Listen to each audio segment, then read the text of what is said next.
Paul Rivera Jr., and I'm here at Franco's European Sports Car to talk about this rare beast, the Lamborghini LM002. I'm here with Damian Barbusica. How's it going? Damian's going to give us, you know what I want? I want to know everything about this car, of what it's like to own this car, drive this car, any insight and intimate details you could tell me about this beast, because you know, it's very mysterious. There's a lot of mystique on this car. You don't see very many. There are only 300 of them. And this is a follow-up to the LM001, which I'm not sure if it was production or prototypes, but there was an LM001 with a Chrysler engine in the rear, right? Yeah, you know, I'm not even 100% clear. They called it the Cheetah. They had radiators on top of the hood. It might have had, they tried to do the Chrysler engine possibly. I know they had like an 8-liter? 8-liter boat engine they put in the front. So they tried a bunch of stuff. Yeah, they were definitely experimenting. I would love to have driven one of those, that's for sure. Well, what I read was it was a Cheetah, and they were trying to propose it for the U.S. military, and then became the LM001. It was a Chrysler engine. It was in the rear. It didn't perform very well being in the rear, and there was some litigation about whatever, Lamborghini, U.S. company, what a shocker. And so they ripped it out and they decided to put an engine in the front, and they used the frickin' Countach V12 engine. Is that right? Yeah, it's sort of the last Countach engine, which was, and then sort of in between the Countach and the Diablo. Okay, so a little more horsepower. Yeah, a little than more, a Countach. Yeah, a little more displacement, but not as big as a Diablo. I think it was, because they had two versions, the carbureted and then the injected. So I can't remember if it was a 5.2 or 5.4, and then when the Diablo came, it went to 5.7. So this is fuel injected? This is fuel injected. What's it like owning this car? Is it reliable? There's only 300, and you know what? Honestly, I think I've seen like 5 different ones here, including Van Halen's previous one that you took care of. Did you restore that? There was one you restored. We restored it a little bit. We did redid the interior and the paint and all that. Then you guys had your own LM002 that you restored and sold. Well, right now, these LM002s, you know, they skyrocketed in value. I want to say I might have seen one for like 300 grand or more, but then now they've softened a little. Yeah, they were going 300-400 plus at a time there.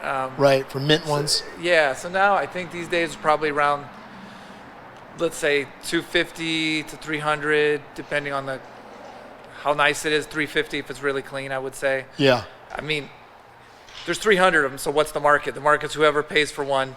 Yeah. Changes the market. I'm sure there's 300 princesses in, Dubai. Dubai. That, like, sure, no problem. So I mean, there's so much to say about it. As far as reliable, I wouldn't use that in the same sentence with this car, ever. It's just. No, and we were talking about early, like, if you bringing this at Cars and Coffee, this destroys all $1 million cars. You win. You're like, and you win because you said, because you, not only do you got some money, you got the balls to be able to own this. Yeah, you seem like you need this car to carry your balls in the passenger seat, because you might be coming home in a different car. Yes, you could be coming home on a different car with a tow truck following you with this thing, right? It's not that there's anything in particularly bad, but it's, you know, there's some design idiosyncrasies that are there that, what do you want to do? You know, I mean, they put together a truck in the 80s. It's super badass. It's fiberglass, right? Like, it looks massive, like it's a big steel SUV made for Batman, but you're knocking on it. A lot of fiberglass parts. Yeah, a lot of fiberglass, but underneath the frame and the suspension, and it's built for destruction.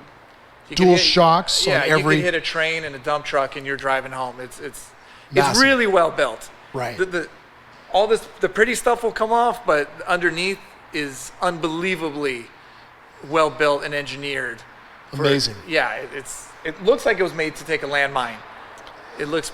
I did see that they sold a couple to the Saudi military for some military intentions, but then most of them were private sales, and they, you know, decided to make this more of like,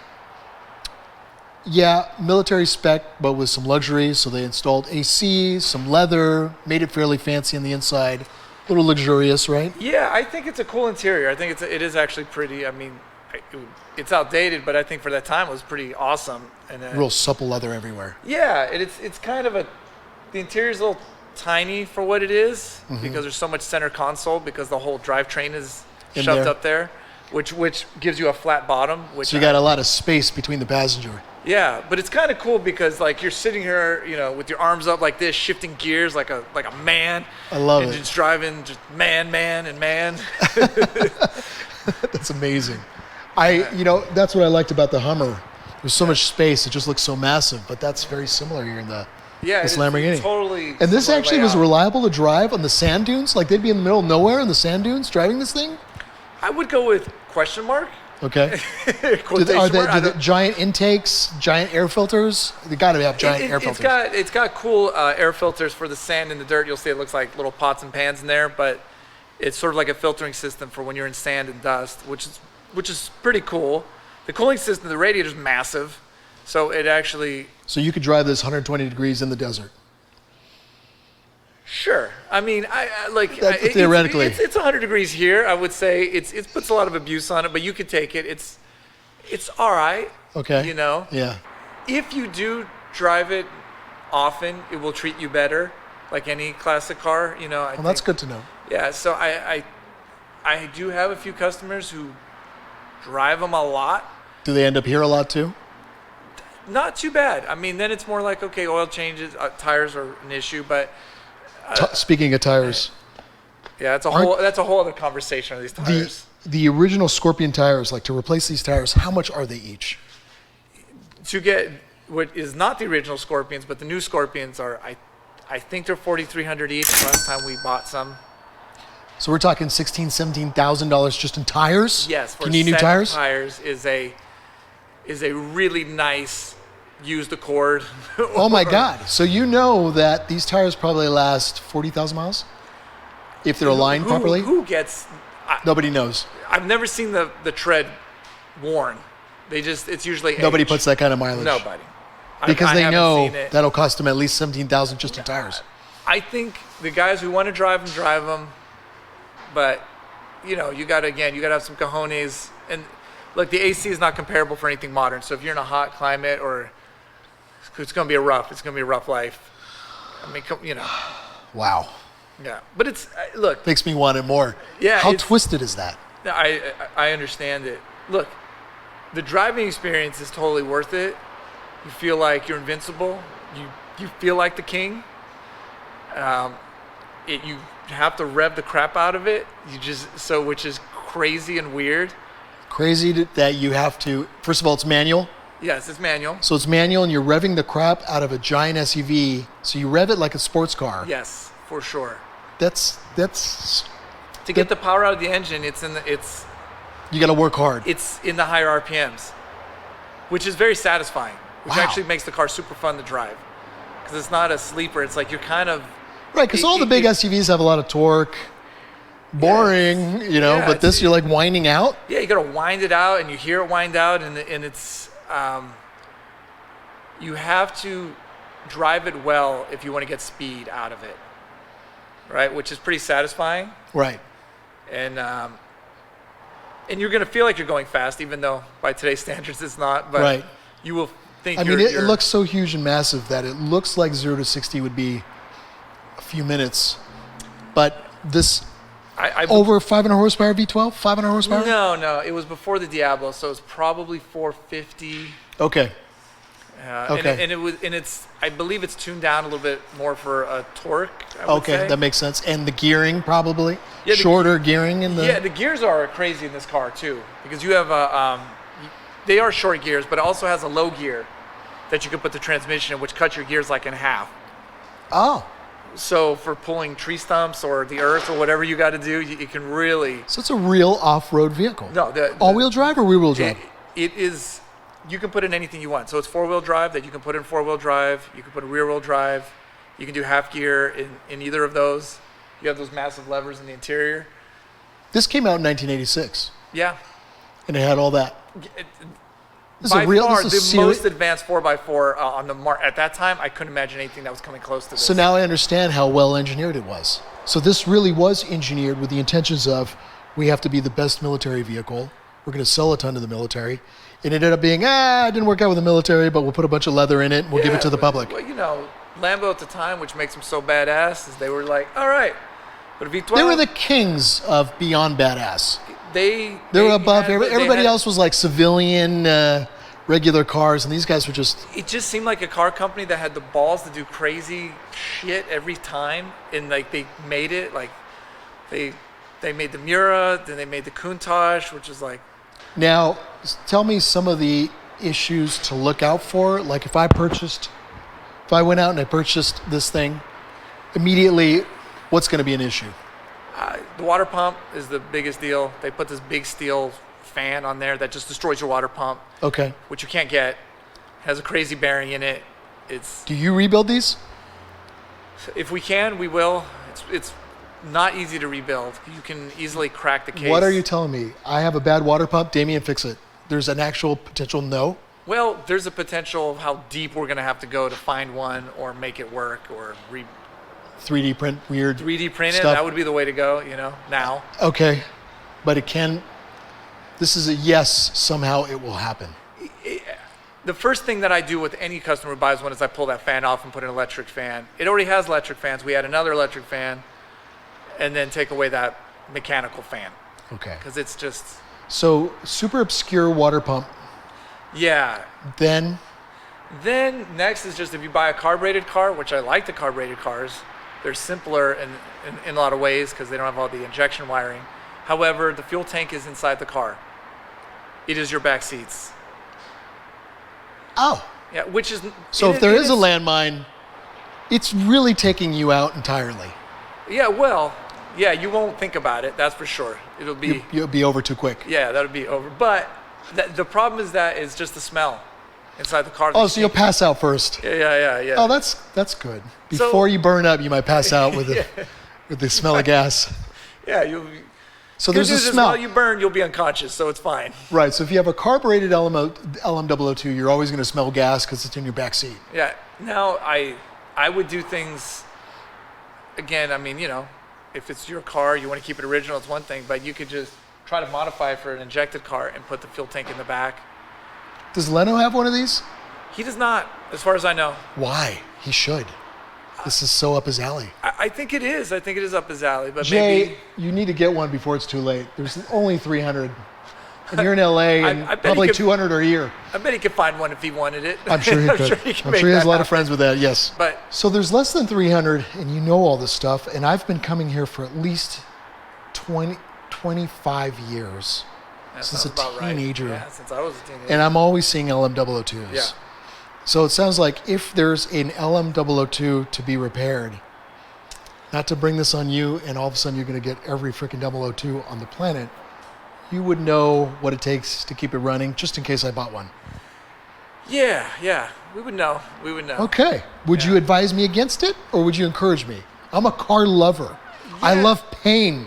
It's part of the process. You could own one. I think you have the right mentality, the right understanding for it. Right. I think you would be fine. Okay. It's anybody who would buy one just needs to understand what they're getting into. Right, which is intense. Yeah. Indeed. If you look at it, it's quite an art piece. You can't go wrong there. It's obviously the values of these are going to go up and skyrocket. There's no question. There's no question this will be $1 million one day. No question.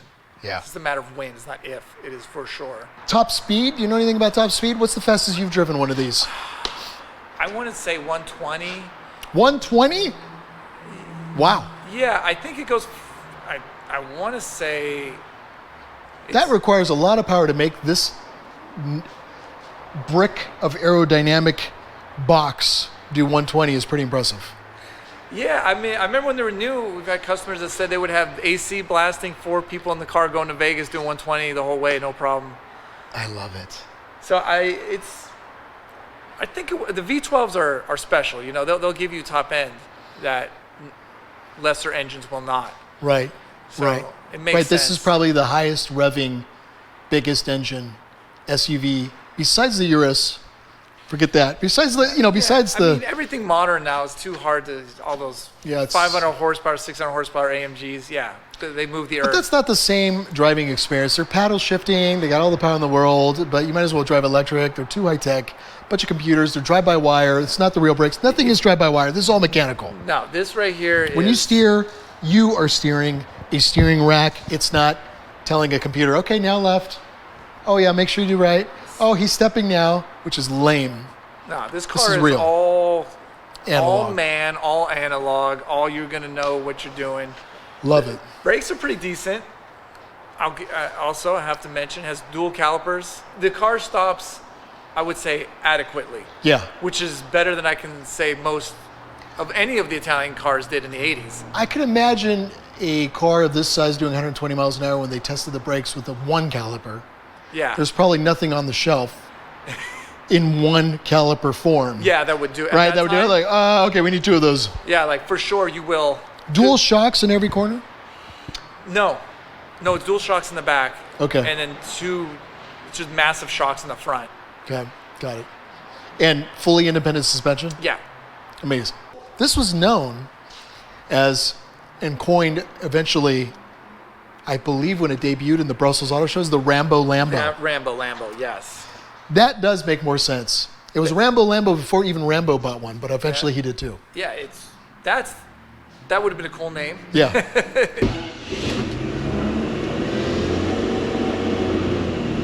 Oh, you're fairly isolated from the loud V12. It's not that loud, yeah. Which is great, so it's really luxurious. We can hear each other, and there's this V12 revving beast. Yeah, right in front of you. Yeah, it's quite Oh, this is a lot of sound civilized. insulation. What is this? This is all the all-wheel drive, 4x4 locks.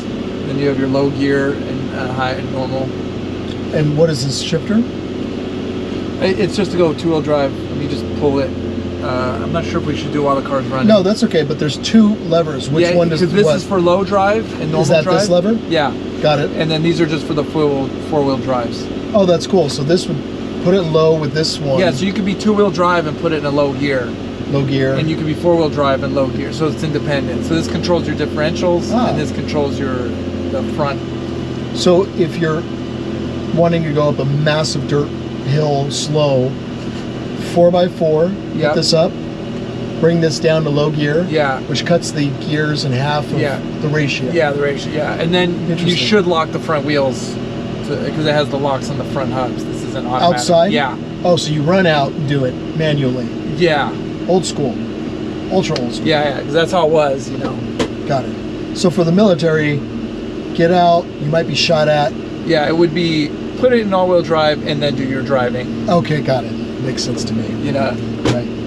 But if you're going on a cruise for gas mileage, you put on 2-wheel drive, right? Of course, yeah. Yeah. Wow, I'm 6'4" and like, look at my arm length. Yeah, it's a distance, man. Like you reach over here for the shifter, like That's awesome. all muscle manned up. Clutch is pretty hard. This is definitely an Arnold Schwarzenegger car. Here we go. The Beast of Beasts, 1 of 300. You definitely want good insurance driving something like this. Yeah. For all the.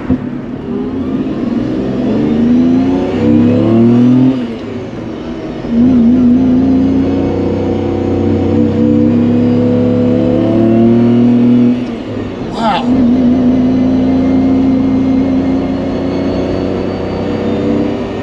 You're so right. It definitely feels like a sports car, but way high up. It sounds like, and it's stiff like an exotic vintage sports car. Yeah, it stays very flat through the turns.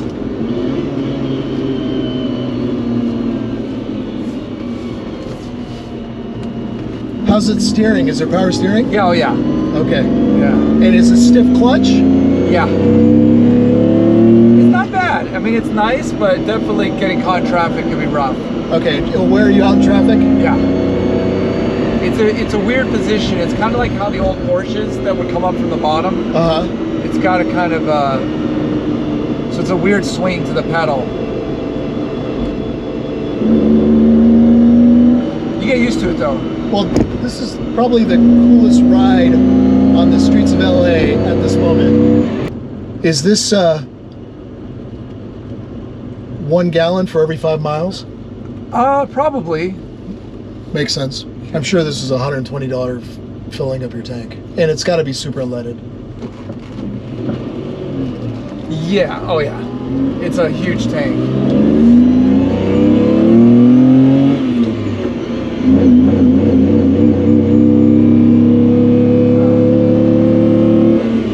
Give me the catalyst light. On the test drive, I'm glad I test drove it. I'm literally having a technical difficulty. Oh, what's the technical difficulty? I don't know. Could be the cat's overheating, or we got a problem. And that's the thing about these cars. When you jump in, you just never know. Yeah, it's not responding as it should. Is it holding back because of the catalytic converter light? It probably is. It's cut. It looks like it's cutting out some of our fuel. Got it.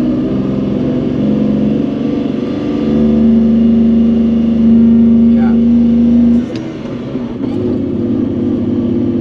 Are we gonna make it back? I'm not sure. Wow.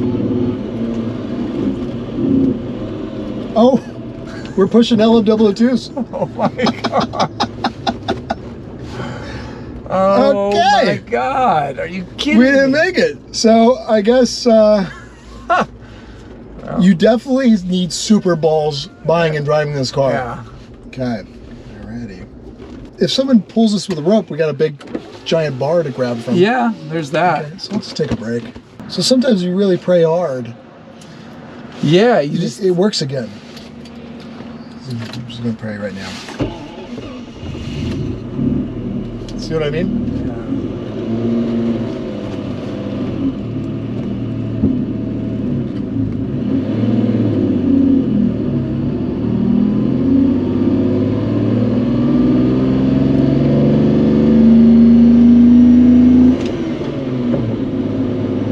We are only 0.2 miles away from returning the car.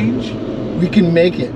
No, in all seriousness, you're just test driving the car because these are the things you need to do to dial it in. You don't know until you drive. Yeah, this is part of fixing the car. You got to understand, and and with your experience and intimacy, you can kind of understand what's going on. How much is an aftermarket, or how much is a factory cat for this car? Do they even exist?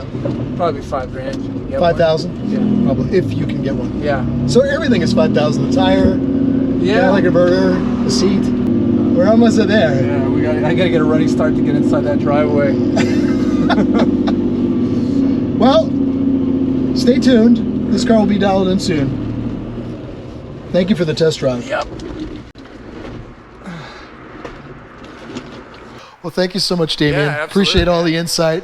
Hope you guys enjoy this video.